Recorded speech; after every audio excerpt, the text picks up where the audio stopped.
হ্যাঁ। ट्रांसलेशन। हुँ। मम्मी थोड़ा इधर। আমার তো মানে ৩.৫ মাসে ৯ কিলো ওয়েট কমেছে। वाह! Very good. আর আর মানে আমার মানে আগে যেটা ছিল সেটা প্রচন্ড মানে গ্যাস থাকতো। সবসময় আমি কি বলবো? মানে সবসময় ঝিমিয়ে থাকতাম। মানে কোনো ইমিউনিটি ছিল না আরকি। কি বলে? যেটা নাকি এনার্জি লেভেল ছিল না। আর হ্যাঁ, গ্যাস অ্যাসিডিটি সবসময় এনার্জি একেবারেই ছিল না। সবসময় মানে মনে হচ্ছে যে আমি ঘুমাতাম আরকি। হুম, হুম, হ্যাঁ? হুম। মানে ওইটা এমন কিছু যে ছিল সেটা না মানে কি বলবো আরকি মানে শরীরটা ভীষণই মানে ঝিমিয়ে থাকতো আরকি।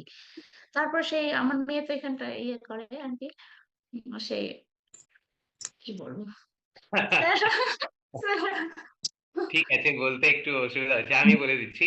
তো হ্যাঁ, আ বলে দিন। मैम ने बताया कि इन्होंने ना 9 केजी से ज़्यादा वज़न कम किया है पिछले হুম, 3 महीने में, है ना? और पहले इनकी बेटी को इन्होंने इंट्रोड्यूस किया था। मनीषा शाह इनकी बेटी हैं और शी इज़ 25 एंड मनीषा की मम्मी हैं शुक्ला मैम, ये 45 इयर्स ऑफ एज में हैं और इन्होंने अपनी बेटी को 32 केजी वेट लॉस कराया। उसके बाद अभी जो है ये अपने आप को भी फिट कर रही हैं। So that is great. एक बार ज़ोरदार क्लैपिंग करिए। और दोनों ही मम्मी और बेटी अभी मिलके बहुत सारे लोगों को हेल्प कर रहे हैं।